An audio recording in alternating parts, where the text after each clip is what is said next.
Travis Reier and Charlie Potter of the BamaOnline.com staff outside Thursday morning's practice on the University of Alabama campus. And Charlie, second two-a-day of the fall camp is underway.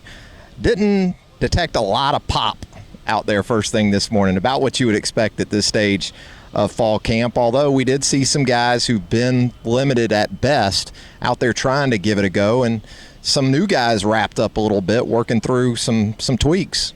Yeah, I mean, it was good to see Marlon doing more. I don't know if Chris Black did more or less. It was tough to tell. He kind of didn't do much at all.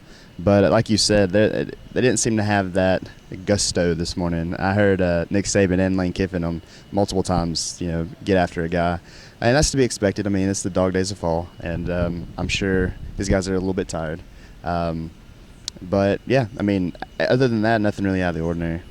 Yeah, watching the quarterbacks and receivers, that's where it kind of showed up a little bit. Saw the ball on the ground a little bit more this morning than maybe we've seen in previous practices, and that was on the quarterback's end in some cases, but also the receivers.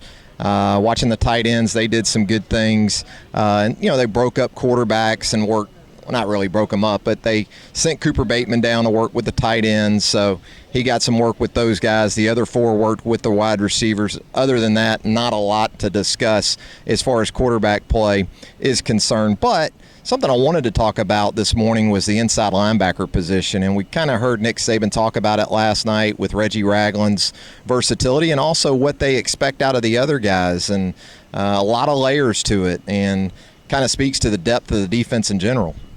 Yeah, I mean, he said that Sean Dion Hamilton and Reuben Foster are the other guys in the mix, and they can play both Will and Mike, as well as Mac and Money whenever they break up into nickel and dime. Well, not dime, but nickel.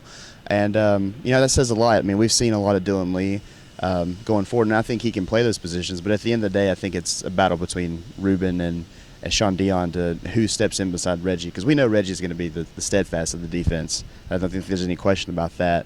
And today, I mean, it looked like Reuben was getting a lot of the first-team reps, or what appeared to be the first-team reps, alongside Reggie. Yeah, and also in the dime that they worked on later in practice, it's still Reuben out there, and that's kind of the way they ended spring practice. They felt like Reuben was okay enough, I guess, in those packages to play in the nickel and the dime, which was a little bit of a surprise to me, because I figured we'd either see Ragland try to take on that role, or maybe Dylan Lee would just become the every down dime guy. But it hasn't really played out that way, with Reuben Foster apparently showing some good things and being able to grasp those concepts and doing a good job of it.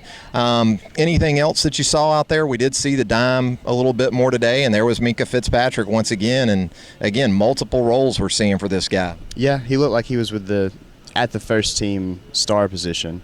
And an interesting note was that Anthony Averett was the other corner opposite of Cyrus Jones. And, we've said it all fall camp. I mean, they're moving guys around every day, it feels like every period. And, we expect that to keep going. So every time we see like a dime or nickel package, it's just like, well, there's a new guy in there. So it's nothing new, but it's a little surprising to see Anthony Averett out there.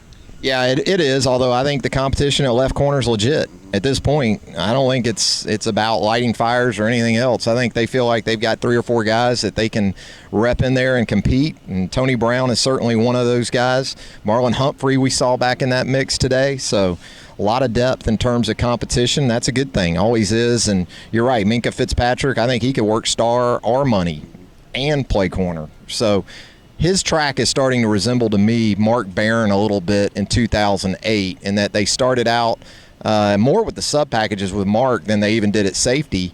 But the bottom line is you feel like a role is in the making for this guy, whether it's corner or sub or any of the packages that they use. So we'll go again tonight, I guess. Anything during the interim today? Nope, nothing today. Get a long break, so much needed, I guess. Yeah, I guess. So we'll be back tonight with another edition of Instant Analysis from Fall Camp 2015. For Charlie Potter, I'm Travis Reier. Keep it right here on BamaOnline.com for all your preseason coverage.